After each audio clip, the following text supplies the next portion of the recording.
नमस्कार मेरे प्यारे साथियों, मैं डीपी आज एक नए वीडियो के साथ आप लोगों के सामने। यह चित्र जो है मैंने पत्रिका से लिया है।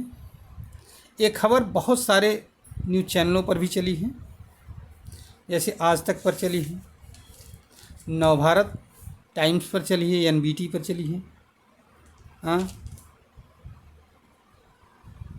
और इस तरह से बहुत आप इंडिया पर चली है। पत्रिका नामक एक संस्था है, वो भी चलाती है, उसी से मैंने फ़ोटोग्राफ लिया है। मैं इस संस्था को या इस चैनल को धन्यवाद देना चाहता हूँ, ये जो न्यूज़ समाचार एजेंसी है जिससे मैंने लिया फ़ोटोग्राफ, इसका मैं आभार प्रकट करता हूँ। यह फ़ोटोग्राफ किसका है? ऊपर की इसमें 2 फ़ोटोग्राफ हैं। पहले ही जान लीजिए कि मेरा यह वीडियो बनाने का उद्देश्य नहीं है कि मैं इस्लाम के अगेंस्ट में बातें करना चाहता हूँ। मेरा यह वीडियो बनाने का उद्देश्य यही है कि किस तरह से विचारधाराएं कंट्री वाइज बदल जाती हैं। बस इतने उद्देश्य है इसमें दिखाना। ये जो 2 इसमें बिल्डिंग्स दिखाई पड़ रही हैं, ऊपर वाली बिल्डिंग एक मस्जिद है, आप लोग समझ सकते हो, देख करके जान जाओगे। नीचे वाली बिल्डिंग क्या है? लग रहा है कोई चाइनीज पैगोडा है, लेकिन नहीं, ऊपर वाली बिल्डिंग ही रूपांतरित होकर के नीचे वाले रूप में आ गई है। ये भी एक मस्जिद ही है, लेकिन ये चाइनीज स्टाइल की है। अब ऊपर वाली बिल्डिंग नहीं है कहीं भी। दरअसल चाइना ने एक एसोसिएशन बनाया, चाइना इस्लामिक एसोसिएशन, और 2019 में चाइना इस्लामिक एसोसिएशन अर्थात CIA के साथ मिल करके कम्युनिस्ट पार्टी ऑफ चाइना ने एक प्लान बनाया कि आने वाले 5 सालों में हम पूरे चाइना के मस्जिदों की संरचना को चाइनीज आर्किटेक्चर में कन्वर्ट कर दें। और 2024 आते आते उसने कंप्लीट कर दिया। ये जो बिल्डिंग दिखाई पड़ रही है अंतिम मस्जिद थी, जो कि अरेबिक स्टाइल में बनी हुई थी। अब इस बिल्डिंग को भी कन्वर्ट करके नीचे वाले स्टाइल में, चाइनीज स्टाइल में बना दिया गया है अभी भी ये मास्क। सवाल यहाँ पर ये पैदा हुआ कि 2019 से अब तक जो है 5 साल हो गए लगभग। चाइना में 25 मिलियन मुस्लिम्स रहते हैं, पूरे वर्ल्ड में मुस्लिम्स रहते हैं, लेकिन कहीं कोई इसका विरोध नहीं हुआ कि क्यों किसी के कल्चरल आइडेंटिटी को आप ख़त्म कर रहे हैं। अगर यही कार्य इंडिया में हुआ होता तो पूरा विश्व एकदम कराह उठता, रो उठता।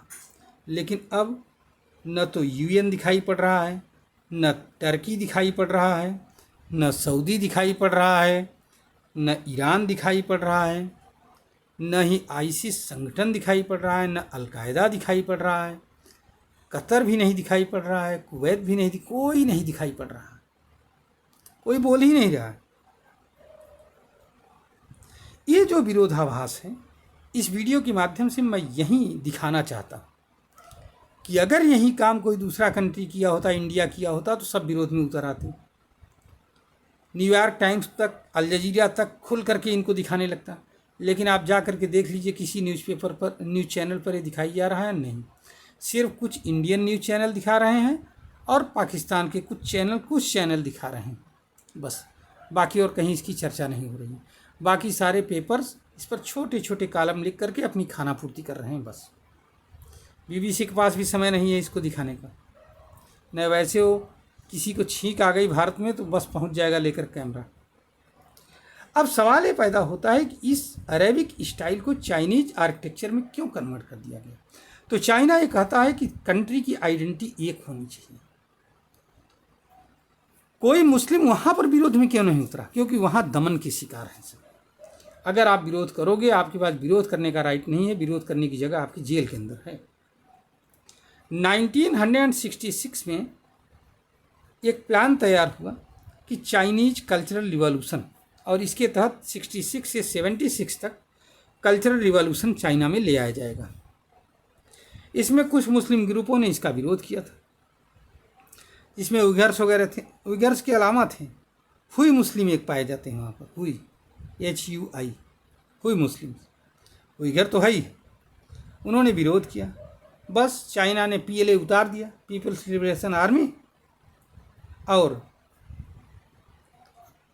वहाँ पर हुआ क्या कि करीब 1,500 से 2,000 लोगों को, मुस्लिमों को कुचल डाला, जिसमें 200-300 बच्चे भी थे। बस सब शांत हो गया। अब आप यहाँ देखिए पीएलए का, इसको कहा जाता है शादियान इंसिडेंट। अगर आप चाहो तो इसको विकिपीडिया वगैरह में तलाश सकते हैं, शादियान इंसिडेंट क्या है, नेट पर अभी भी मिल जाएगा। तो ये हालत है। अब चलो ठीक है, उस देश के मुस्लिम तो नहीं बोले, समझ में आता है, लेकिन बाकी इस्लामिक वर्ल्ड के लोगों को तो बोलना चाहिए था। लेकिन लगता है सब लोग चाइना से दबे हुए हैं या बिके हुए हैं, कोई इससे उलझना नहीं चाहता। उस समय तो चाइना 1976 में जब ये कार्रवाई किया था चाइना, तो उस समय रुक गया था, कल्चरल रिवॉल्यूशन में रुक गया था। लेकिन फिर धीरे धीरे करके अब जो है 2019 में इसको पुनः लागू करके 2024 तक पूरा कर दिया, ट्रांसफॉर्मेशन ही पूरा कर दिया। अब वहाँ कोई भी देश की आइडेंटिटी नहीं बची हुई है कि कोई ये कह सके कि ये मुस्लिम आइडेंटिटी है या हिंदू आइडेंटिटी है, सब चाइनीज आइडेंटिटी है, चाइनीज बौद्ध परंपरा के सिस्टम ये। अब इस पर हमारे समझ में नहीं आता कि क्यों कोई नहीं बोलना चाहता।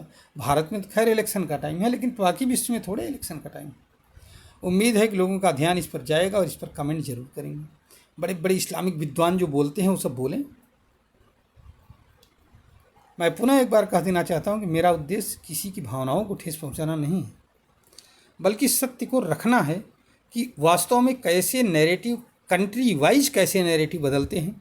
बस यही आप लोग देखिए और अनुभव करिए। नमस्कार, जय हिंद, जय भारत, वंदे मातरम।